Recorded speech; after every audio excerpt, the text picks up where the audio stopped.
आज की क्लास में EMRS के बारे में बात करेंगे। संपूर्ण जानकारी A to Z information EMRS के बारे में, पिछली भर्ती के बारे में ही बात करेंगे, आगे आने वाली भर्ती के बारे में भी बात करेंगे, टोटल इन्फॉर्मेशन। तो शुरुआत करते हैं। EMRS में शिक्षक कैसे बनना है आपको। Eklavya model residential school, Eklavya आवासीय जो विद्यालय हैं उनमें आपको टीचर कैसे बनना है।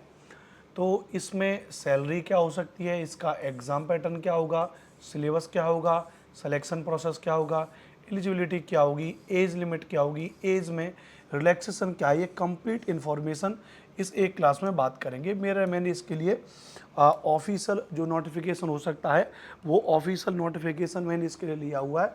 तो एक एक करके समझेंगे। सबसे पहले इसके अंतर्गत एक एक करके चीज़ों को समझते हैं। एकलव्य मॉडल रेजिडेंशियल स्कूल जिसको हम EMRS बोलते हैं। सबसे पहली बात है कि इस EMRS में किन किन पदों पर वैकेंसीज निकलती हैं, ये बात सबसे पहले आपको जानकारी होनी चाहिए। तो एकलव्य में सबसे पहले अगर आप इसमें देखोगे तो एकलव्य में प्रिंसिपल से लेकर के और एक स्वीपर तक, चौकीदार, mess helper, cook, gardener, lab attendant, electrician cum plumber, driver की category assistant, junior secretary assistant, senior secretary assistant, accountant, hostel warden, staff nurse, counsellor, librarian, physical education teacher, music teacher, art teacher, TGT teacher, PGT teacher और vice principal, सारी post निकलती हैं। यानी अगर हम बात करेंगे तो यहाँ पे EMRS में एक तो आपका टीचिंग स्टाफ हो जाएगा, क्या हो जाएगा, एक तो आपका क्या हो जाएगा, टीचिंग स्टाफ हो जाएगा, उसकी वैकेंसी निकलेंगी। और एक आपकी जो निकलेंगी वो नॉन टीचिंग स्टाफ की निकलेंगी, नॉन टीचिंग स्टाफ। तो एक तो आपका टीचिंग स्टाफ हो जाएगा, मतलब जिनका काम स्कूल में पढ़ाने का है, ध्यान रखना विद्यार्थियों को। दूसरा आपका जो निकल आएगा वो नॉन टीचिंग स्टाफ वाला मैटर हो जाएगा। इस बात को ध्यान रखना, राइट। अच्छी बात है, बहुत बढ़िया बात है। अब एक एक कर, अच्छा हमारे जो काम की चीज़ें, हमारे काम की चीज़ क्या है, हमारे काम की चीज़ केवल दो भर्तियाँ हैं। वो भर्तियाँ कौन सी हैं, पोस्ट ग्रेजुएशन और ट्रेंड ग्रेजुएशन। यानी PGT की भर्ती हमारे काम की है स्पेशली, और TGT की भर्ती हमारे काम की है। बाकी TGT में art teacher, music teacher, physical, librarian, वो अलग अलग वैकेंसीज हैं। स्पेशली अगर हम बात करेंगे तो दो भर्तियों पर ज़्यादा गेम होता है, वो है TGT और PGT की भर्ती। क्यों, प्रिंसिपल की जो भर्ती है वो प्रमोशन से जाती है, वाइस प्रिंसिपल भी ज़्यादातर प्रमोशन के द्वारा भरा जाता है। कुछ कुछ कंडीशन में अलग से भर्ती भी है, बात करेंगे एक एक करके। जैसे सबसे पहले अगर हम बात करेंगे यहाँ पे about EMRS staff selection exam में, तो लास्ट बार जो वैकेंसीज निकली थी आप देखोगे तो प्रिंसिपल की 303 पोस्ट्स निकली थी, PGT की 2266 पोस्ट निकली थी, अकाउंटेंट की, जूनियर सेक्रेटरी असिस्टेंट की, लैब अटेंडेंट की, टोटल इस श्रेणी में 4062 पदों पर निकली थी। जिसमें सबसे ज़्यादा पदों पर भर्ती किसकी थी, PGT पोस्ट ग्रेजुएशन टीचर की भर्ती थी। ध्यान रखना, जो लास्ट 2023 वाले में जो भर्ती निकली थी, ध्यान रखना, ठीक है। अच्छा, अब इसमें भी अगर हम बात करेंगे उसके बाद साथ साथ TGT की वैकेंसी निकली थी, है ना।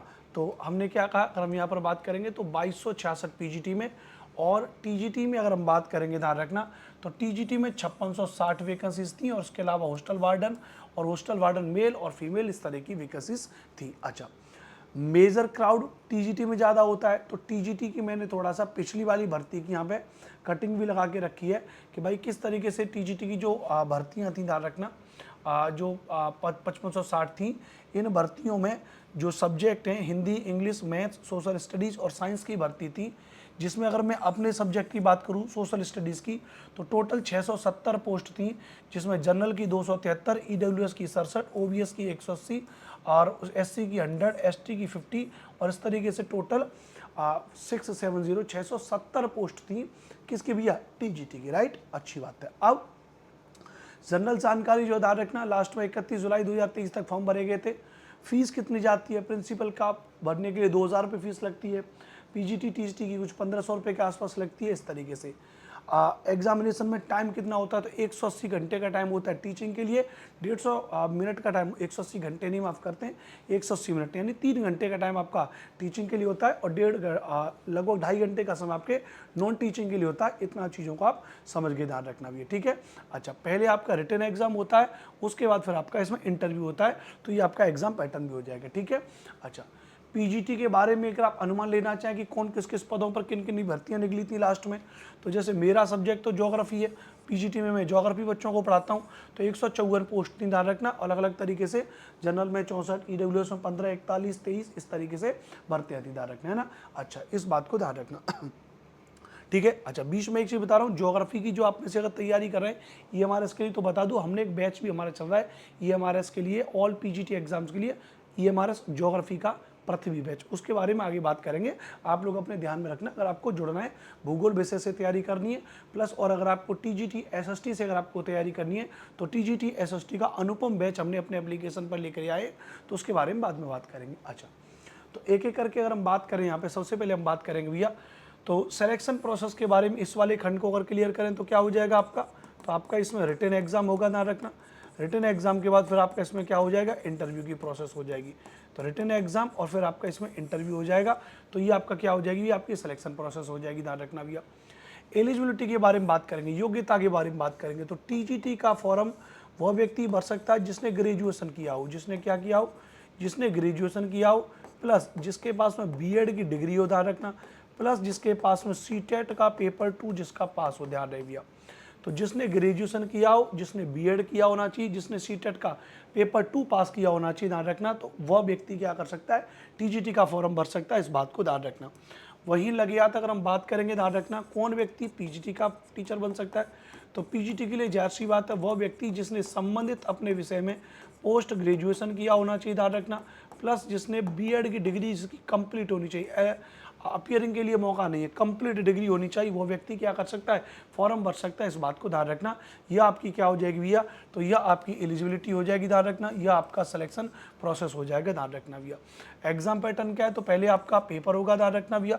अब एग्जाम पैटर्न में क्या ध्यान रखना भैया, तो एग्जाम पैटर्न में हमने क्या कहा, आपका रिटन एग्जाम होगा, आपका क्या होगा, रिटन एग्जाम। रिटन एग्जाम का मतलब आपको एग्जाम देना पड़ेगा, डिस्क्रिप्टिव नहीं होगा, होगा तो एमसीक्यू बेस्ड, रिटन मतलब पेपर देना होगा, प्लस उसके बाद एग्जाम पैटर्न के साथ साथ आपका उसके बाद आपका इंटरव्यू इसमें होता है, ध्यान रखना। उसके बाद आपका इसमें क्या हो जाता है भैया, इंटरव्यू हो जाता है, ध्यान रखना। एग्जाम के पैटर्न में एग्जाम का जो पैटर्न है वो थोड़ा सा अलग है, इसमें समझेंगे कौन कौन से किस किस खंड से सवाल पूछे जाते हैं, उसके बारे में बात करेंगे, ठीक है, अच्छी बात है। आगे चलेंगे, एज रिलैक्सेशन, तो आपको पता है हर एक कोई भी एग्जाम हो उसमें केंद्र के द्वारा अपना एक एज रिलैक्सेशन है, जो जनरली फीमेल कैटेगरी के लिए, 10 ईयर्स का एज रिलैक्सेशन की बात करते हैं। एससी के लिए, एससी एसटी के लिए जो लगभग 5 ईयर्स के एज रिलैक्सेशन की बात करते हैं। वहीं ओबीसी के बारे में अगर बात करेंगे तो ओबीसी में जनरली 3 साल के एज रिलैक्सेशन के बारे में बात करते हैं। तो ये एज रिलैक्सेशन वाला पॉइंट भी आपको समझ में आ गया होगा, ध्यान रखना, ठीक है। अच्छा, अब आगे बढ़ते हैं थोड़ा सा। अब आगे अगर हम बढ़ेंगे, ध्यान रखना, इसको बढ़ते हुए अगर थोड़ा सा आगे चलेंगे, ये लैंग्वेज वाली भर्ती के बारे में भी मैंने आपको बता दिया। अच्छा, जैसे मैंने कहा कि पोस्ट डिटेल एंड लेवल पे यानी सैलरी के बारे में अगर मैं बात करूंगा, तो जैसे प्रिंसिपल की जो सैलरी है वो लगभग 78,000 से शुरुआत होकर के 2,09,000 के आसपास तक जाती है।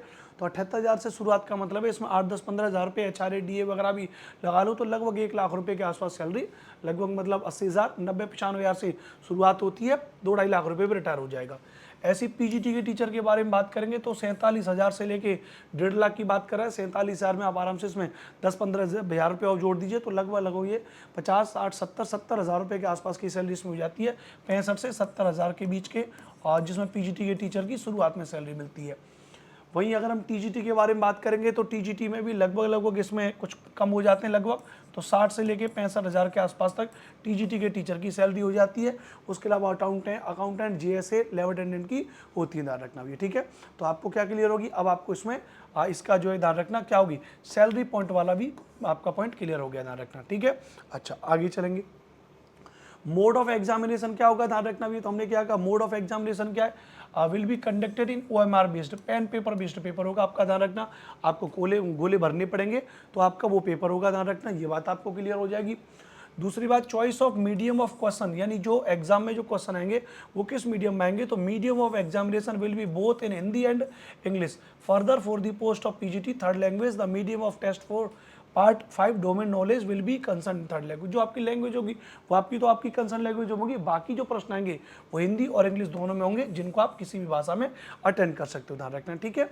चलो अब थोड़ा सा एक बार सिलेबस पर नजर डाल लेते हैं कि सिलेबस क्या हो जाएगा, ठीक है।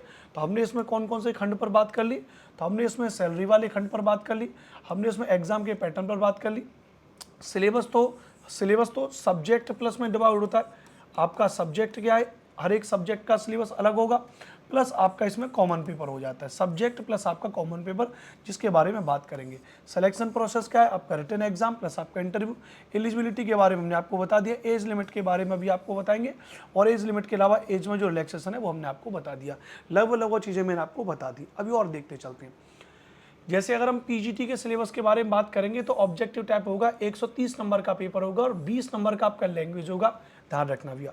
लैंग्वेज जो पार्ट 6 है, पेपर को 6 पार्ट में बांटा गया है। Language competency test, general English and general Hindi 10 number का ईच सब्जेक्ट, 10 नंबर की क्या आपकी 10 नंबर की आपकी इंग्लिश होगी, 10 नंबर की आपकी हिंदी होगी। This part is qualifying in nature only with minimum 40%, 40% आपके पास होने चाहिए, यानी 4 नंबर आपको हिंदी में, 4 नंबर आपको इंग्लिश में लेकर के आने पड़ेंगे। अगर इतने नंबर आपके नहीं आए तो आप एग्जाम में फेल माने जाओगे, क्योंकि क्वालिफाइंग नेचर में। बट यहाँ पर कह रहा है कि part 1 to 5 of the candidate will not be evaluate if he she fails to attain qualifying marks in part 6। अगर आप इसमें 4 नंबर लाने में फेल होगे, अगर आप इसमें क्वालिफाइंग पेपर में फेल होगे तो आपका ओवरऑल पेपर में आप फेल माने जाओगे, ध्यान रखना। यानी 4 नंबर आपके इसमें लेकर के आने, लेकिन ये आपके पेपर में नहीं जुड़ेगा, आपकी जो मेरिट जुड़ेगी वो 130 नंबर पर जुड़ेगी, ध्यान रखना। 130 नंबर को जनरल अवेयरनेस, आपका जो जीके वाला पोर्शन है वो 10 नंबर में डिवाइड किया हुआ है। हमने कहा आपका रीजनिंग एबिलिटी जो है आपका वो 20 नंबर की रीजनिंग एबिलिटी है। हमने कहा पार्ट 3 में नॉलेज ऑफ आईसीटी जो कंप्यूटर वाला सेगमेंट है 10 नंबर का हो जाएगा। पार्ट 4 में जो टीचिंग एप्टीट्यूड है, ध्यान रखना भैया, वो 10 नंबर का पोर्शन हो जाएगा। प्लस पार्ट 5 आपका जो डोमेन नॉलेज, जो आपके सब्जेक्ट की नॉलेज है, subject specific syllabus as on next website under recruitment, आपका जो सिलेबस है पीजीटी का, experiential activities based pedagogy and case studies based pedagogy NEP 2020। तो 70 नंबर का आपका सब्जेक्ट, 5 नंबर की पेडागोजी, 5 नंबर की एनईपी को मिला के 80 नंबर का आपका सब्जेक्ट हो जाएगा। 80 नंबर का क्या हो जाएगा, सब्जेक्ट हो जाएगा। हर एक सब्जेक्ट अलग अलग होता है, आपके जिस विषय से आपने पोस्ट ग्रेजुएशन किया है उस विषय का सब्जेक्ट है। जैसे मेरा पोस्ट ग्रेजुएशन ज्योग्राफी विषय से है, मेरा पोस्ट ग्रेजुएशन किससे है, ज्योग्राफी भूगोल से, तो मैं भूगोल पढ़ता हूँ बच्चों के लिए। मैंने भूगोल का एक बैच भी लॉन्च किया है, पृथ्वी वाला बैच, जो स्पेशली किन विद्यार्थियों के लिए, पीजीटी वाले विद्यार्थियों के लिए, जिसमें लगभग हम 500 घंटे की क्लास कराएंगे, थ्योरी संपूर्ण कराएंगे, ग्रेजुएशन का कंटेंट, पोस्ट ग्रेजुएशन का कंटेंट, प्लस सभी प्रीवियस ईयर के पेपर भी उसमें कराएंगे, है ना। तो आप लोग उसके बारे में भी बात कर सकते हो। अगर आपको बैच लेना है तो आप हमारी टीम से संपर्क कर सकते हो। तो आई होप आप पीजीटी के सिलेबस को लेकर के समझ गए आगे कि आपको 130 नंबर की चीज़ों को लेकर के आना है, ध्यान रखना। आगे चलेंगे, ठीक है। यहाँ का लिखा है for all subject of PGT part 1 to 4 and 6 will be common, part 5 will be subject specific. भाई जो 80 नंबर का है वो आपका सब्जेक्ट स्पेसिफिक होगा, उसके अलावा जो 50 नंबर का आपका कॉमन पेपर है वो तो सभी के लिए कॉमन होगा, बिल्कुल ध्यान रखना भैया। Recruitment rules for the post of post graduation teacher in EMRS. तो पोस्ट ग्रेजुएशन में पीजीटी में किन किन सब्जेक्ट में वैकेंसीज निकलती हैं, तो इंग्लिश, हिंदी और आपकी रीजनल लैंग्वेज, ध्यान रखना। उसके अलावा हमने क्या कहा, फिजिक्स है, केमिस्ट्री है, मैथमेटिक्स है, इकोनॉमिक्स है, बायोलॉजी है, हिस्ट्री है, ज्योग्राफी है, कॉमर्स है। 12th subject PGT separate are requisition rules are prepared. मतलब आप देखोगे तो लगभग समय क्या 11 पर ईमर्स 11 सब्जेक्ट है जिनमें पीजीटी की वैकेंसीज निकालते हैं, ध्यान रखना। 11 पोस्टें ध्यान रखना पीजीटी के लिए, है ना। लगभग सैलरी इतनी है, ये बात मैंने आपको बता दी। नॉट एक्सीडिंग 40 ईयर्स, 40 साल से अधिक की आयु आपकी नहीं होनी चाहिए, एज में मैंने आपको बता दिया। उसके अलावा अगर आप पहले से ईएमआर के एम्प्लॉई हैं, ईएमआर में तो आप 55 साल तक फॉर्म भर सकते हो। अलग अलग आपका रिजर्वेशन है, हम मिनिमम मतलब मैक्सिमम 40 मान के चल रहे हैं, 21 से 40 के बीच में। आपका ध्यान रखना, PGT English, PGT Hindi, PGT physics, chemistry, mathematics, biology, history, geography, commerce, PGT economics और पीजीटी आपकी रीजनल लैंग्वेज।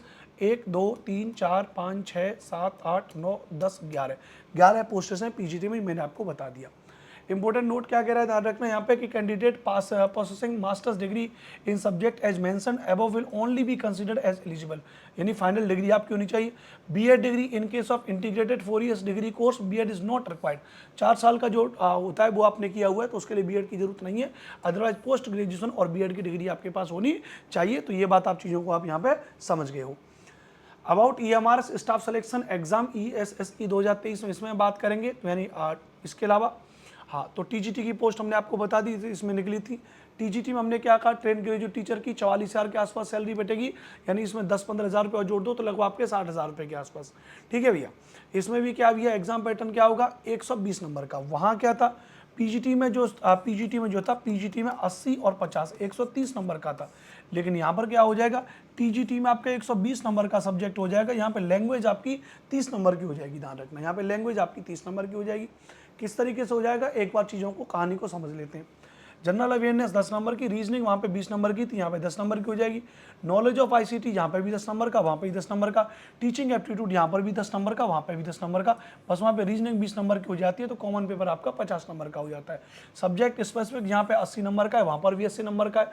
वहाँ 70 + 5 + 5 है, यहाँ पे 65 + 10 आपके किसके भैया, एक्सपेरिमेंट एक्टिविटी बेस्ड पेडागोजी, ध्यान रखना भैया। प्लस 5 नंबर में आपका NEP 2020 और Khelo India, fit India and other similar program से, ध्यान रखना, of government of India for पेटोसी। फिजिकल एजुकेशन के टीचर बनोगे तो उससे रिलेटेड चीज़ें भी आपकी होनी चाहिए। जनरली 65 नंबर का सब्जेक्ट, 10 नंबर की पेडागोजी, 5 नंबर की नेशनल एजुकेशन पॉलिसी को आपको डिटेल में पढ़ना पड़ेगा, वो क्या कह रही है सारी चीज़ों को। ठीक है, अच्छा ये बात आप समझ गए। लैंग्वेज यहाँ पर क्या हो जाएगा, यहाँ पे आपका हिंदी आ जाएगी, जनरल इंग्लिश आ जाएगी, और एक आपकी कोई भी रीजनल लैंग्वेज आ जाएगी 10-10 नंबर की। 10-10 नंबर की 40% पास होना चाहिए, तो 4-4 नंबर आपके आने चाहिए। 30 में से 12 नंबर अगर आप ले आते हो ईच सब्जेक्ट में 4 नंबर, तो आप पास माने जाओगे। अगर इनमें फेल हो जाएंगे तो फिर आप ऊपर का सब कुछ आपका क्या हो जाएगा, फेल हो जाएगा। इस बात को ध्यान रखना भी है, राइट। अच्छी बात है, बहुत बढ़िया बात है। The test will be of 3 hours duration without any time limit for each part of the test individually. आप अलग अलग कोई से भी पार्ट को हल कर सकते हो, टोटल आपके लिए 3 घंटे का समय दिया गया।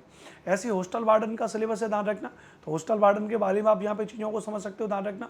अच्छा, उसके अलावा हॉस्टल वार्डन के अलावा मार्किंग स्कीम क्या है, तो मार्किंग स्कीम हमने क्या कहा, 1 mark shall be awarded to every correct answer. एक प्रश्न के लिए 1 नंबर है, ध्यान रखना। तो पीजीटी में 130 नंबर पे मेरिट जाएगी, टीजीटी में 120 नंबर पे मेरिट जाएगी। 0.25 shall be deducted for every incorrect answer, unanswered question will not be given any marks. अगर आपने उत्तर नहीं दिया है तो वो क्वेश्चन नहीं माना जाएगा। अगर आपने गलत उत्तर दिया किसी चीज़ का तो 0.25 की क्या लगेगी, आपकी नेगेटिव मार्किंग भी लगेगी। इस बात को ध्यान रखना। टीजीटी में हमने आपको बता दिया टीजीटी की सैलरी। टीजीटी में क्या हो जाएगा, टीजीटी में जो आपकी एज है वो 35 साल से अधिक नहीं होनी चाहिए भैया। तो पीजीटी में 40 साल की उम्र होनी चाहिए, टीजीटी में आपकी 35 साल की उम्र होनी चाहिए। इस बात को ध्यान रखना भी, ठीक है। अच्छा, अब टीजीटी में एक महत्वपूर्ण सब्जेक्ट आता है, वो है SST, for TGT social studies. इसमें बहुत सारे विद्यार्थी आप में से भी कंफ्यूज होते हैं सब्जेक्ट कॉम्बिनेशन को लेकर के। The candidate should have studies any of the 2 subject, ध्यान रखना, कोई 2 subject out of the following subjects combination at graduation level. तो ग्रेजुएशन में क्या कॉम्बिनेशन होना चाहिए, कोई 2 सब्जेक्ट आपने पढ़े होने चाहिए, हिस्ट्री विद ज्योग्राफी, इकोनॉमिक्स और पॉलिटिकल साइंस। मतलब हिस्ट्री होना ही चाहिए, हिस्ट्री होना ही चाहिए। हिस्ट्री के साथ ज्योग्राफी है, हिस्ट्री के साथ में पॉलिटिकल साइंस है, हिस्ट्री के साथ में इकोनॉमिक्स है, कॉम्बिनेशन बन जाएगा। या हिस्ट्री अगर नहीं है तो मस्ट है कि ज्योग्राफी होना चाहिए, तो ज्योग्राफी विद हिस्ट्री हो, geography with economics, geography with political science. In other words candidate should have studies any 2 subject out of the history, geography, economics and political science in which one must be either history और geography, जिनमें से एक subject history और geography होना अनिवार्य है, ध्यान रखना। History geography as above should have been study for all 3 years in the graduation. यहाँ पे थोड़ा सा ये हार्ड वाला सेगमेंट बन जाता है। इस रूल में DSSB ने बड़ी आज़ादी दे रखी है, ध्यान रखना। इसमें ध्यान रखना केंद्रीय विद्यालय ने, KVS ने थोड़ी आज़ादी दे रखी है। वहाँ पे उन्होंने ऐसा नहीं कहा है कि हिस्ट्री या ज्योग्राफी आपने 3 साल पढ़े होने चाहिए। वहाँ उन्होंने कह दिया कि भैया पढ़ा होना चाहिए, किसी भी साल आपने पढ़ा होना चाहिए। वो मौन है, शांत है ईयर को लेकर के। लेकिन EMRS ने कहा दिया history geography as above should have been study for all 3 years in the graduation. History या ज्योग्राफी में से अगर कोई एक सब्जेक्ट आपके पास हिस्ट्री है तो आपने 3 साल पढ़ा होना चाहिए। ग्रेजुएशन अगर है तो 3 साल पढ़ा होना चाहिए। यहाँ पे थोड़ा सा कठिन रूल है। In case of honors degree in history, the candidate should have studied geography, economics, political science in any of the 2 years of the course. Similarly, in case of honors, अगर आपने किसी सब्जेक्ट से आपने honours किया, मान लेते हैं honours आपका हिस्ट्री है, तो बाकी के सब्जेक्ट आपने 2 साल पढ़े होने चाहिए, ध्यान रखना भी है। तो ये थोड़ा सा SST वाले विद्यार्थियों को इस कोर्स को समझ लेना चाहिए था, राइट। तो ये बात आपकी प्रॉपर तरीके से क्लियरली समझ में आ जाएगी। Degree in geography the candidate should have study history, economics, political science in any of the 2 years course, वो तो आपकी एकदम से क्लियर है, ध्यान रखना। चलिए, बीए ऑनर्स इन इकोनॉमिक्स और political science are not eligible for the post of TGT social science. Economics political science में आपने ऑनर्स भी किया है, वो नहीं चलेगा, ध्यान रखना। एंड फॉर ऑल टीजीटी के लिए क्या है, तो मैंने क्या कहा, ऑल टीजीटी के लिए past the central teaching eligibility test CTET conducted by the CBSE paper 2, है ना। उसके बाद बीएड की डिग्री होनी चाहिए और आपका हिंदी और इंग्लिश दोनों में पढ़ाने के लिए, ओरिजिनल लैंग्वेज में पढ़ाने के लिए आपके पास में योग्यता होनी चाहिए, हो जाएगा। अच्छा, कॉमन पेपर में जैसे मैंने कहा भी है, जो कॉमन पेपर में आपका जनरल नॉलेज है, ध्यान रखना, जनरल नॉलेज, करंट अफेयर्स, है ना। उसके अलावा रीजनिंग वाला सेगमेंट हो जाएगा, puzzle, seating arrangement, data sufficiency, statement based question, verbal reasoning, inequality, blood relation, sequence and series, direction test, assertion and reason venn diagram, knowledge of ICT, fundamental of computer system, basics of operating system, MS office, keyboard shortcuts and their uses, important computer terms and abbreviations, computer network, cyber security, internet, overall computer से संबंधित जानकारी चाहिए। Teaching aptitude में teaching nature, characteristics, objective, basic recruitment, learners, characteristics, factors affecting teaching, methods of teaching, teaching ads and evaluation system. भाई किसी विद्यार्थी को पढ़ाओगे तो उससे रिलेटेड चीजें क्या होनी चाहिए, experimental activity based pedagogy, case study, national education policy, general English में और जनरल हिंदी में। तो ये आपका क्या हो गया भैया, ओवरऑल सिलेबस मैंने आपको इसका बता दिया प्रॉपर तरीके से। ईएमआरएस के बारे में A to Z चीजें मैंने आपको बता दी, कोई भी सिंगल चीज मैंने आपको नहीं छोड़ी है इसमें। टीजीटी में क्या होता है, ईएमआरएस में केवल टीजीटी और पीजीटी लेवल पर भर्ती निकलती है, इसमें पीआरटी लेवल पर भर्ती नहीं होती है, ध्यान रखना। अच्छा, टीजीटी यहाँ पे 6वीं से 10वीं तक को इसको टीजीटी कहा जाता है और पीजीटी में 11 से 12वीं तक को कहा जाता है, ध्यान रखना। 1 से 5 तक नहीं होती, 6वीं से 12वीं तक ईएमआरएस के विद्यालय होते हैं, ध्यान रखना भी है, ठीक है। अच्छा, लगभग 10,000 के आसपास पद जो लास्ट ईयर में 10,000 के आसपास वैकेंसीज निकली हो चुकी हैं, ध्यान रखना। अभी लगभग 30,000 के आसपास पद इसमें और वैकेंट हैं। निर्मला सीतारमण वित्त मंत्री थी, उन्होंने भी इसके बारे में कहा था भैया कि बहुत जल्दी इसके बारे में कर रहे हैं, लेकिन अभी इसकी कोई सटीक जानकारी नहीं आ पा रही है कि भैया कब तक भर्ती आ जाएगी, आज आई कल आई, आज आई कल आई, इस तरीके से वाकया चल रहा है, ध्यान रखना भी है, ठीक है। तो कुल मिला के आप तैयारी करते रहें। देखो, टीजीटी और पीजीटी के एग्जाम ऐसा तो है नहीं एकदम से आप इनको मतलब एक ही महीने में तैयारी कर लोगे, ऐसा नहीं है। अब मैं बात करता हूँ अपने कोर्सेज के बारे में। तो जो टीजीटी एसएसटी से जो विद्यार्थी तैयारी कर रहे हैं उनके लिए महत्वपूर्ण बात क्या है कि मैंने बैच लॉन्च किया, अनुपम बैच। अनुपम शब्द का अर्थ क्या होता है, अद्वितीय, जिसके जैसा दूसरा ना हो। तो बहुत मेहनत करके एक प्रोडक्ट मैंने आपके लिए बनाया। ओवरऑल टीजीटी की तैयारी अगर आपको एसएसटी से करनी है तो मैं आपको संपूर्ण एसएसटी कराऊंगा, एसएसटी की तैयारी एनसीईआरटी के साथ। ये एक ऐसा बैच है जिसकी वैलिडिटी 36 मंथ है। अगर आप आज इस कोर्स को लेते हो, आपको लग रहा है कि अगले महीने, 2 महीने, 4 महीने, 6 महीने में ईएमआरएस की वैकेंसी नहीं आई तो नहीं आई तो कोई बात नहीं, 36 महीने की वैलिडिटी है। कोर्स ले लो और आराम से इसको पढ़ लो, ध्यान रखना भैया। इसके साथ साथ ये same course DSSB, UP, TGT, LT, EMRS, KVS, Bihar state, Haryana TET, Navodaya Vidyalaya, all TGT exams के लिए भी यही कोर्स महत्वपूर्ण है। ये कोर्स इतना शानदार है, इसमें संपूर्ण थ्योरी, ध्यान से समझ लीजिएगा, इसमें संपूर्ण थ्योरी में आपको पढ़ाऊंगा। जैसे आप ईएमआरएस के लिए आपने इस कोर्स को लिया तो ईएमआरएस के लिए एसएसटी की थ्योरी तो आपको उसमें पढ़ने को मिलेगी, प्लस अब आप जो ईएमआरएस की तैयारी कर रहे हो, आपको मैं इस कोर्स में क्या कराऊंगा, प्रीवियस ईयर के क्वेश्चन कराऊंगा। किसके, DSSB के प्रीवियस ईयर के क्वेश्चन कराऊंगा, केंद्रीय विद्यालय के प्रीवियस ईयर के क्वेश्चन कराऊंगा, नवोदय विद्यालय के कराऊंगा, एलटी ग्रेड के कराऊंगा, टीजीटी के कराऊंगा, बिहार के कराऊंगा, बाकी के सभी ईयर्स के सभी एग्जाम्स के प्रीवियस ईयर के क्वेश्चन फ्री में आपको पढ़ने को मिल रहे हैं। ओवरऑल आपकी तैयारी बहुत बेहतरीन हो जाएगी, आपकी समझ हो जाएगी कि सर ये वाला सवाल वहाँ पूछा गया था, वहाँ पूछा गया था, लेकिन बहुत मेहनत का खेल है। ये कोर्स आपके लिए केवल 1499 का है। आपको टीजीटी एसएसटी को ढंग से पढ़ना है। अगर गाँव की भाषा में कहते हैं लपड़ जन्नई में पढ़ना है तो इस कोर्स को लेने की जरूरत नहीं है, ध्यान रखना। उसी तरीके से जो विद्यार्थी पीजीटी की तैयारी कर रहे हैं तो उसके लिए हमारा बैच है पीजीटी का Prithvi batch. Same DSSB, KVS, Navodaya Vidyalaya, EMRS, Bihar state, all PGT exam, PGT, GIC सभी के लिए। और ये इतना महत्वपूर्ण है कि इसमें लगभग 500 घंटे की क्लास में आपको देने वाला हूँ। सुन के ही आप लोग एकदम चौंक जाओगे। लगभग पिछले 1 महीने से इस कोर्स में काम चल रहा है, क्लासेस में स्टार्ट हो गई है। 500 घंटे की क्लास कराऊंगा।